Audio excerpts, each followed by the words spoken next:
deadline. It's too early to. They're a 500 team. The entire league is 500.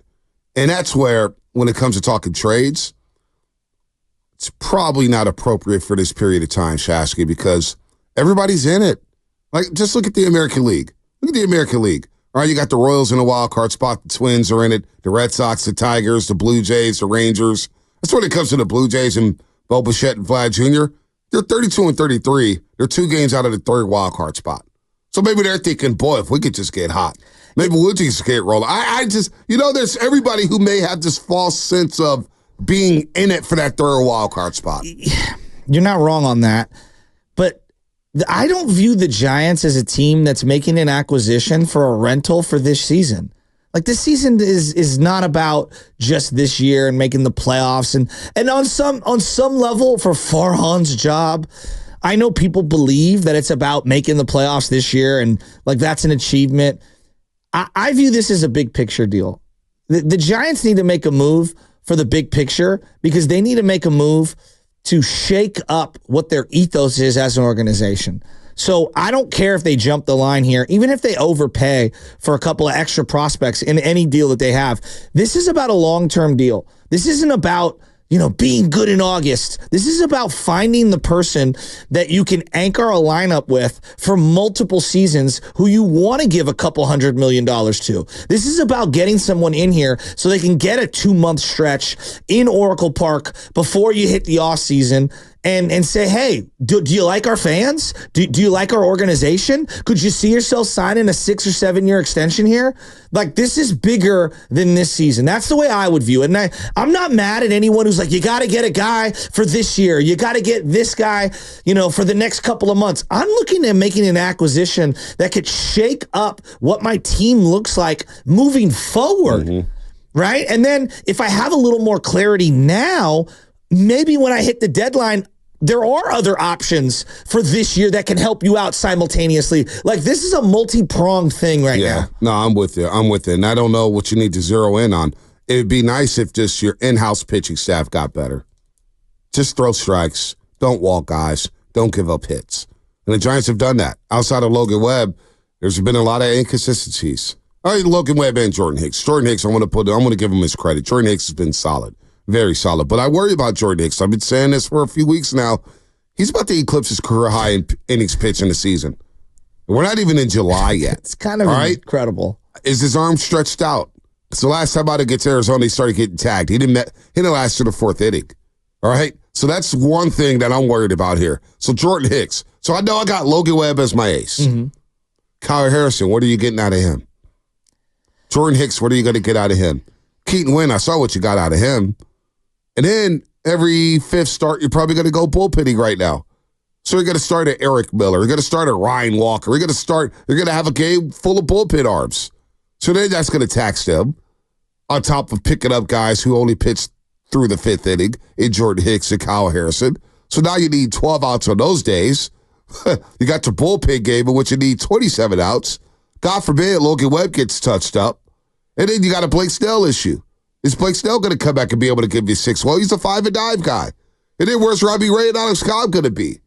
So do you go out there and get more pitching when everybody in the league, the Braves are looking for pitching. The Padres need another arm, all right?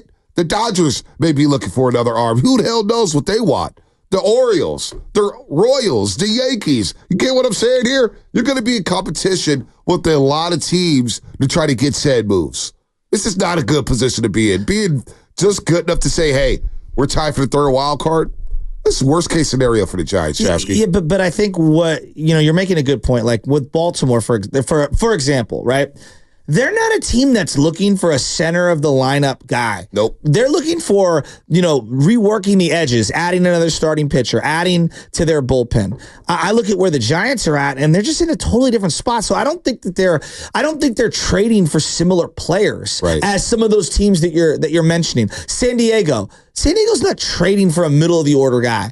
Like, that's where the Giants are at. And I think that they need to get hyper aggressive here and they need to do something bold. And I step back and I look and I ask myself, like, what's the most bold move Farhan's done? Hiring Gabe Kapler? Oh, boy. No, I think that's one of them. That is probably the most bold. Yeah, I don't think that's good enough. And when I look at like some of the great moves that the other two organizations in this market have done, and a lot of them haven't worked out. The Giants have not done anything bold. The Niners, bold. Hey, we're going to trade for Jimmy Garoppolo in the midst of an 0-9 season. We're going to trade for him. We're going to give him a monster contract. You know, we're going to swing bold. We're going to sign Richard Sherman. We're going to do some bold things. I look at the Golden State Warriors trading, and this is years ago, so a lot of people forgot, but trading Monte Ellis was a very bold thing. Mm-hmm. I look at the Sabian tenure. When he first came in, first thing he did, we're trading away Matt Williams. Even before that, before they signed Barry Bonds, they traded away Kevin Mitchell. Sometimes you have to give up something that you really, really like in order to just shake it up a little, because you're going nowhere with what you have. And I look at being a middle of the order team when it comes to their offense and a bottom third team in terms of pitching. Maybe you have to surrender a couple of these young guys that we've been hearing about that we like, just to do something to shake it up and plant your flag down in the ground and say, you know what? We're trying to change who we are, and we need to kind of hit the reset button. And we've been stacking prospects forever. We've seen some of them, and they might, come to fruition somewhere else down the line. But we need a more proven commodity to come out of the oven right now. Well, a proven commodity to me is Vlad Jr. Vladimir Guerrero Jr., who's in the Bay Area. They just played the Oakland A's, and you saw Bo Bichette, you saw Varsho. Varsho's got some speed, by the way. Big steal at third base late in the game for the Blue Jays as they get one against Oakland. But Vlad Jr., if you go to baseballsavant.com, right, and I know a lot of you analytic geeks, which, analytics, sabermetrics, all this stuff. Well, look at his analytics, sabermetrics, whatever you want to call it. He's above average in nearly every category, right? Nearly every category. Now, his whiff rate is league average, but everything else is great. There's a lot of red as opposed to blue. A lot of red on baseballsavant.com. Now, the power numbers are down, but he's still hitting 292. He's 10th in the league in walks. He's 25 years old. If you had that middle of the lineup everyday thumper, I think it lengthens your lineup. Now, all of a sudden, Matt Chapman, because I'm seeing here a text, Chris Bryant trade is the only one I could think of, and even that wasn't bold. You gave up a low-level prospect, and the Cubs were moving him regardless. For a rental. He was going to be a free agent. For that. He gets credit, but it wasn't the boldest. But you had to make that.